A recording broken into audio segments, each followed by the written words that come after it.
భగవంతుడి ఆజ్ఞాసారము కలియుగములో ధర్మస్థాపన కోసం వచ్చిన మూసా దైవ ప్రవక్తగా యావత్తు మానవ జాతికి నాయకుడిగా మూఢనమ్మకాన్ని గట్టిగా నమ్ముతూ నా చిన్నతనంలో జరిగిన యథార్థ సంఘటన, నా సొంత కథ కాదు, నా సొంత రచించలేదు, యథార్థ సంఘటన గురించి వీడియో చేయటం జరిగింది. మా తెలుగు సోదరి మనులతో సంభాషణ చేయబోతున్నాను.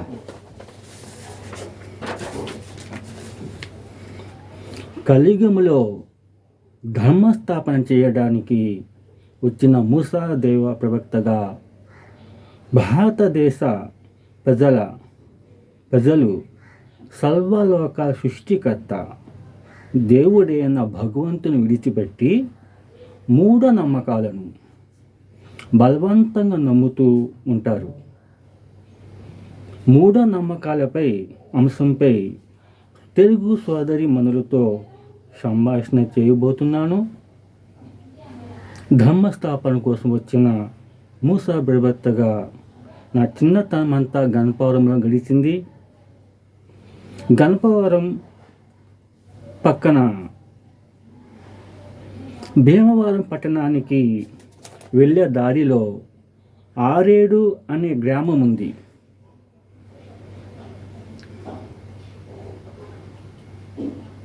ఆ గ్రామంలో ఓ రైతు పొలం పనులు ముగించుకొని ఇంటికి వస్తాడు. ఆ రైతు వచ్చి రాగానే ఆరు బయట పెద్ద తాచుపాముని చూశాడు. కొద్ది శబ్దము విన్న మనిషిని చూసిన పాము వెళ్ళిపోతుంది, కానీ ఆ పాము వెళ్ళలేదు. మనిషి కూడా పాముని చూసి పారిపోతాడు, కానీ అక్కడ జరగలేదు. అలా ఆ రైతు ఆలోచనలో పడ్డాడు. ఏంటి, మనిషి ఒక చిన్న శబ్దం వినపడిన పాము పారిపోతుంది, ఈ పాము అలాగే నన్ను చూస్తూ ఉండిపోయిన ఏంటి ఆలోచనలు పడ్డాడు. ఆ రైతు ఆలోచనలు పడ్డాడు. ఏమిటి పాము నన్ను చూసి పాము వెళ్ళటం లేదు, నన్ను అలాగే ఎందుకు చూస్తుంది? ఇంకా చాలా చాలా ఆలోచనలు మదిలో కదులుతున్నాయి. ఆ రైతు మనసులో భయం పడకుండా, కంగారు పడకుండా పాము దగ్గరికి వెళ్ళాడు. ఆ పాము పడగ విప్పి చూస్తుంది కానీ ఏమీ చేయటం లేదు. ఆ రైతు అయోమయ స్థితిలో పడిపోయాడు. ఆ రైతు బెత్తరిపోతున్నాడు. రైతు ఒంటి నిండా చెమటలు పడుతున్నాయి. రైతు గందరగోళం పడిపోయాడు. ఆ తాచపాము పరిస్థితి అలాగే ఉంది. అది చూస్తూనే ఉంది రైతుని. తెలుగు సోదరులారా, ఆ తాచపాము కూడా రైతు అలాగే చూస్తుంది కానీ ఆ తాచపాములో కొద్దిగా చలనం కూడా లేదు, ఎటువంటి ఉరుకు బిరుకు లేదు. ఆ రైతు అలాగే చూస్తుంది. రైతు గుండెలో రకరకాల ఆలోచనలు ఎగురుతున్నాయి.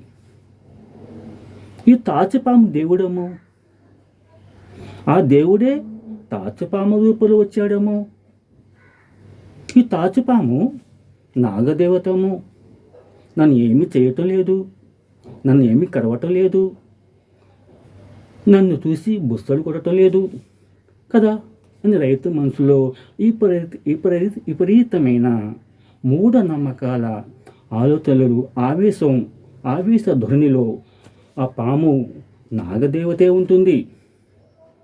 నేను ఏ జన్మలో చేసుకున్న పుణ్యమో నాగదేవత నా ఇంటికి వచ్చింది, నేను చాలా అదృష్టవంతుడిని, నాకన్నా అదృష్టవంతుడు ఈ ఆరేడు గ్రామంలో లేదు కదా అని ఆ పాతకాలపు ఆలోచనలో మూఢనమ్మకాలు, మూఢ ఆచారాలు, మోసపూరితమైన అలవాటు నమ్మి మూఢనమ్మకాల విశ్వాసం పెట్టి అసలైన సర్వరక సృష్టికర్త భగవంతుని మరిచిపోయి ఆ విషయపూరితమైన తాచుపాముని ధైర్యంగా ముట్టుకోసాగాడు. ధైర్యంగా పట్టేసుకున్నాడు పాముని. తాచుపాము అలా రైతుని ఏమీ చేయలేదు, ఏమీ కాటేయలేదు, ఒక బుస్తను కొట్టలేదు. ఆ రైతు మనసులో సంతోషం సముద్ర ఉప్పెనలా పొంగింది. రైతు గుండెలో ఆనందాలు సూర్యకాంతుల్లా విరుగుతున్నాయి. విచిత్రంగా చాలామంది పాము నుంచి పారిపోతూ ఉంటారు, మనుషులు పాము పారిపోతారు, కానీ పాముకి అక్కడ అలా జరగలేదు. అందుకని రైతు గుండెలో ఆనందాలు సూర్యకాంతుల్లా వెలుగుతున్నాయి. తెలుగు సోదర సరిమందులారా, ఆ రైతు నేను అనుకున్నది విధంగా జరిగింది, నా మనసులో అనుకున్నాడు కదా దేవుడే ఉంటుందని. అలాగే రైతు నేను అనుకున్న విధంగానే జరిగింది, అదే జరుగుతుంది. ఈ తాచుపాము దేవుడే, యుద్ధానికి వచ్చేసాడు ఇక దేవుడే అని నేను చేయట్లేగా. మరి ఈ తాచుపాము దేవుడే, ఈ తాచుపాము నిజంగా నాగదేవతే అనుకుని ఇంట్లో ఉల్లాసంగా ఎంతో ఉత్సాహంతో ఉరుకు పలుగుల మీద ఇంట్లో వాళ్ళు తెలియజేశాడు ఈ విషయాన్ని. ఇంట్లో వారంతా సంబరాలు చేసుకున్నారు. గొప్ప వింతే కదా మరి చేసుకున్నారు. ఇంట్లో వారంతా సంతోష సాగరంలో తేలిపోయారు. ఆ రైతు ఇంట్లో ఒకటే హడావడి, పండగ వచ్చేసినట్టే కదా హడావడి, ఇదే సందడి. ఇంకా ఈ విషయం ఇరుగు పొరుగు వాళ్ళే తెలిసింది. ఆ రైతు ఇంట్లో పెద్ద తాచుపాము వచ్చిందంట. ఆ పాము దగ్గరికి వెళ్ళినా, ఆ పాము ముందు నిలబడినా, ఆ తాచుపామును ముట్టుకున్నా ఏమీ చేయటం లేదు, ఏమీ కొరకటం లేదు కదా. ఒక బుస్తో కూడా కొట్టడం లేదు. ఆ పాము దేవుడే ఉంటాడు. ఇంకా ఆ పాము నాగదేవతే ఉంటుంది. ఈ పాము మన ఊరికి రావటం అదృష్టం. ఈ నాగదేవత మన ఊరికి చల్లగా చూస్తాయికి వచ్చింది, దీవిస్తాయికి వచ్చింది. ఎంత అదృష్టవంతులమో మన ఆరేడు గ్రామ ప్రజలు ఎంత పుణ్యాత్ములో అని ఇరుగు పొరుగు వాళ్ళు ఒకరినొకరు చెప్పుకోసాగిరి. ఒకరు చెప్పుకుంటున్నారు ఇలా జరిగిన సంఘటన అని.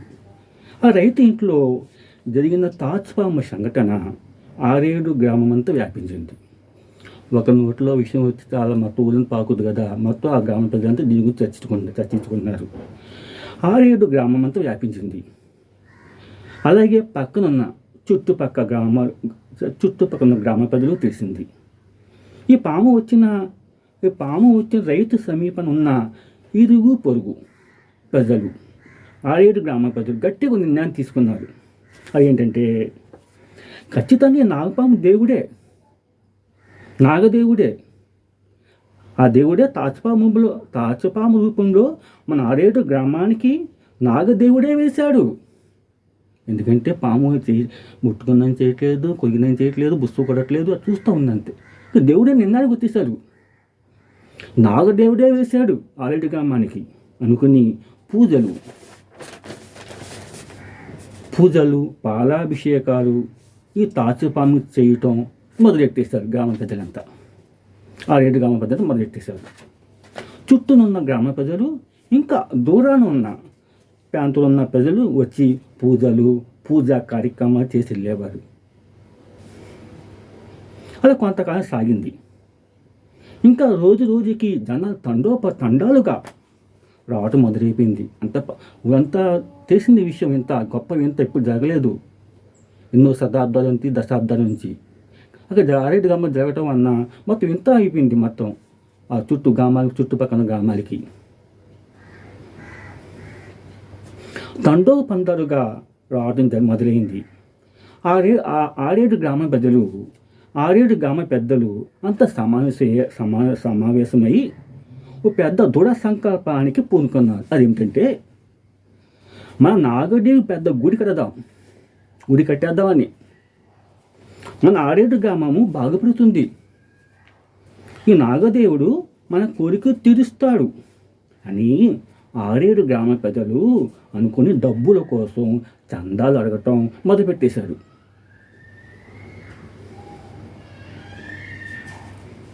ఆరేడు గ్రామంపై నుంచి వెళ్ళే బస్సులు, ఆటోలు, ద్విచక్ర వాహనాలు ఆపి డబ్బు వసూలు చేస్తున్నారు గుడి కోసం. తెలుగు సోదరులారా, చాలామంది డబ్బులున్న దాతలు చాలా డబ్బులు విరాళంగా ఇచ్చారు కూడా. నాగదేవుడికి గుడి సరిపడే డబ్బు జమ అయిపోయింది. గుడి కట్టడానికి డబ్బు అంతా సిద్ధమైపోయారు, జమ అయిపోయింది. చాలా డబ్బుగా వసూలయ్యాయి అప్పట్లో.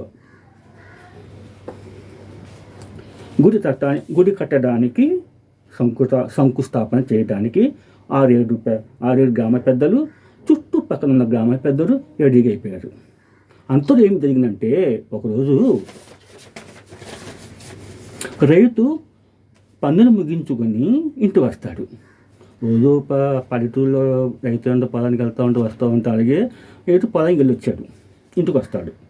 ఎప్పుడు లాగానే దేవుడు నాగదేవుడు అనుకుని ఈ తాచుపాము సరదాగా ఉండటం రైతుకు అలవాటు. రోజు ఆడించుకున్నాడు పాముని, ఏం చేయట్లే కదా అని దేవుడు అనుకుని అలవాటు. సరదాగా ఉన్నా ఏమి చేయటం లేదు కదా అని అనుకుని తాచుపాముని దేవుడు అన్నారు నాగదేవుడు అన్నారు, గుడి కట్టడానికి సిద్ధమైపోయారు. మూఢనమ్మకంతో పెద్దలు ఇప్పుడు సరదాగా ఉండి ఈ నాగుపాము రైతుతో ఆ రైతునే కాటేసింది బుస్మని. ఎప్పుడు ఆడుకునే రైతుతో ఆ తాచుపాముతో పొలానికి వెళ్ళడం, రావటం, పాముని మెల్ల వేసుకుంటాం, ఆడుకుంటాం. ఇది అలవాటు అయిపోయింది రైతుకి. ఒకరోజు ఆ రైతుని కాటేసింది పాము. రైతు చనిపోయాడు. ఈ రైతు విషసర్పాన్ని మూఢనమ్మకంతో నాగదేవుడు అన్నాడో, పూజ చేశాడో ఆ పామే రైతు ప్రాణాలు తీసేసింది. భారతదేశ ప్రజలారా, తెలుగు సోదరులారా, భగవంతు ఆజ్ఞానుసారము ధర్మస్థాపన కోసం మూసా ప్రవక్త నేను చెప్పేది ఏమిటంటే, మూఢనమ్మకాల పనులపై విశ్వాసం ఉంచమాకండి. మూఢ ఆచారాలు గుడ్డిగా నమ్మి మీరు మోసపోవద్దు. మీ ప్రాణాలపై తెచ్చుకోవద్దు. మీ తోటి వాళ్ళని ప్రాణం బలి తీయొద్దు. భారతదేశ ప్రజలారా, తెలుగు సోదరులారా, నేను సాధారణంగా మనిషిగా చెప్పడం లేదు. యావత్ మానవ జాతికి ధర్మస్థాపన కోసం భగవంతు ఆజ్ఞానుసారము మూసా దైవ ప్రవక్తగా యావత్ మానవ జాతి కొరకు వచ్చిన నాయకుడిగా చెబుతున్నాను. భారతదేశ ప్రజలారా, తెలుగు సోదరులారా, మీ విశ్వాసము ఒకే భగవంతుడు, ఒకడే భగవంతుడు. ఇహ పరలోకాలకు భగవంతుడు ఒకడే. సర్వరక సృష్టికర్త, ప్రపంచ సృష్టికర్త ఒకడే, భగవంతుడు ఒకడే అని నమ్మాలి, అంతే. అదే మాట కట్టుబడి ఉండాలి. చాలామంది దేవుడు, అన్ని మతాల దేవుడు ఒకడే అంటూ ఉంటారు. కానీ ఆ మాట కట్టుబడి ఉండకుండా రకరకాల పనులు చేస్తూ ఉంటారు. చేయటం వల్లనే రైతు ప్రాణాలు పోగొట్టుకున్నాడు మూఢనమ్మకంతో. ఏడు ఒకడే నమ్మాలి. అదే మాట సర్వకోటి మానవుడు కట్టుబడి ఉండాలి. మీ చేతులతో మీరే తయారు చేసుకుని నీ చెప్పే మాటను కోపం చేసుకోవద్దు. తెలుగు సోదరులారా, ప్రజలారా, ఉన్న వాస్తవాన్ని చెప్తున్నాను. లేనిపోతే నేను కల్పితం చేసిన సొంత రచన చేసి చెప్పడం లేదు. ఇప్పుడు జరిగే విషయాలు నేను మీ మధ్య తిరుగుతున్నాను, మీ మధ్య పెరిగాను, పెద్దయ్యాను. ముందు నా జీవిత పల్లెటూరులో సాగింది. చిన్నగా గ్రామంతో ఎదురుకొచ్చాను. ఇప్పుడు ఏళ్ళలో మేము ముందే నిలుస్తున్నాను, ఏదో పని చేసి బతుకుతున్నాను. అంత తెలుసు. ఇక్కడ సంప్రదాయాలు మొత్తం నాకు తెలుస్తుంది కాబట్టి నీ విషయం చెప్పగలుగుతున్నాను.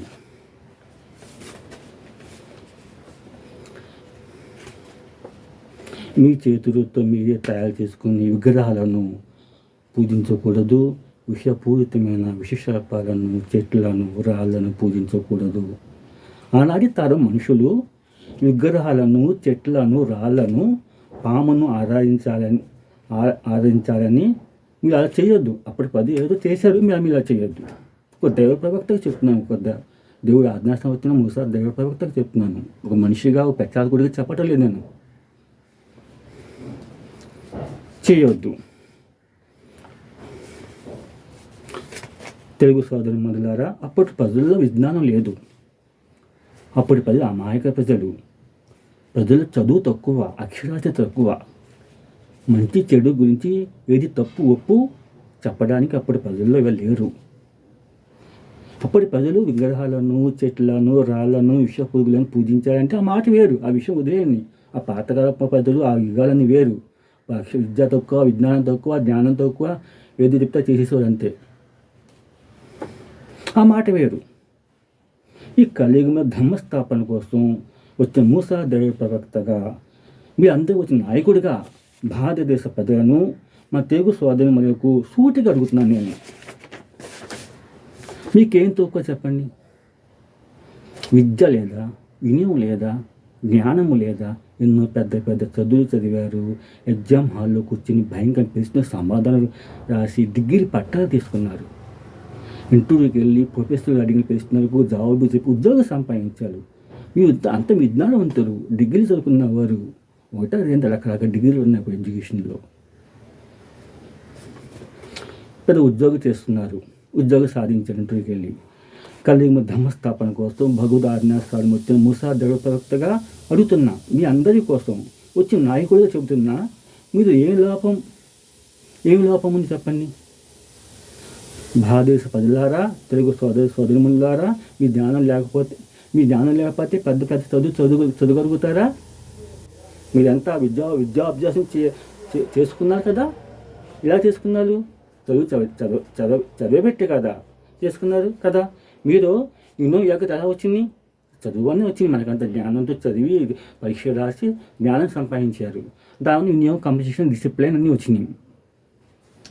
సంపాదించుకోగలిగే కదా ఎన్నో యోగ్యత. మీరు విజ్ఞానము ఉంది కాబట్టే మీ పెద్ద పెద్ద ఫ్యాక్టరీలు, ప్రాజెక్టులు నిర్మించుకోగలుగుతున్నారు. మీ జ్ఞానాన్ని పదును పెట్టే కదా మా రాష్ట్రాన్ని, మన భారతదేశాన్ని అభివృద్ధిలో తీసుకుపోతున్నారు. కలియుగంలో ధర్మస్థాపన కోసం భగవంతుడి ఆజ్ఞాసారము మూసా ప్రవక్తగా మీ అందరికీ వచ్చిన నాయకుడిగా ప్రశ్నిస్తున్నాను నేను. మీరంతా సర్వలోక సృష్టికర్త ఎవరో తెలుసుకోవడం వెనకబడిపోయారు.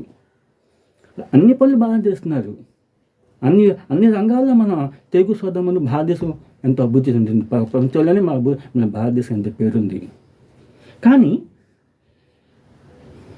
మీరంతా సర్వలోక సృష్టికర్త ఎవరో తెలుసుకోవడంలో వెనకబడిపోయారు భారతదేశ ప్రజలారా. మనం ఎవరిని ఆరాధించాలి? అసలు భగవంతుడు ఎవరో అర్థం చేసుకోవడంలో మీరంతా వెనకబడి ఉన్నారు తెలుగు సోదరులారా. ఈ విషయం వాస్తవం. మీ గుండె చెయ్యి చెప్పుకొని మీరు చెప్పింది నిజమా కాదు చెప్పండి. ఏదో అప్పుడు వెనకబడి ఉన్నారు. కలియుగ ధర్మస్థాపన కోసం భగవద్ ఆజ్ఞాసారం వచ్చిన మూసా దైవ ప్రవక్తగా, మీ యావత్ మానవ జాతి నాయకుడిగా ఓ ధర్మాన్ని బోధిస్తున్నాను. మీ తాతయ్య గారు, మీ అమ్మమ్మ గారు అప్పటి పాతకాల మూఢనమ్మకాలు, మూఢ ఆచారాలు మాని భగవంతుడు ఒక్కడే అని నమ్మి భగవంతుడు ఒక్కడే అన్న మాట కట్టుబడి ఉండండి. విగ్రహాలను, రాళ్లను, పాములను, చెట్లను, మనుషులను, సూర్యుని పూజతో మానివేసి మనం ఎవరిని ఆరాధించాలి? ఆరాధించిన దేవుడు ఎవరు? భగవంతుడు ఎవరు?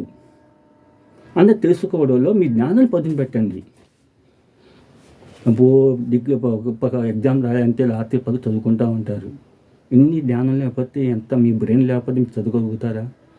చేసి బాగా చదివి పరీక్షలు పాస్ అవుతున్నారు. కానీ ఇప్పుడు మీ జ్ఞానాన్ని అసలు మన ఈ భూమి మీద బతకడానికి అవకాశం భగవంతుని మర్చిపోయి చదువు దృష్టి పెట్టారు.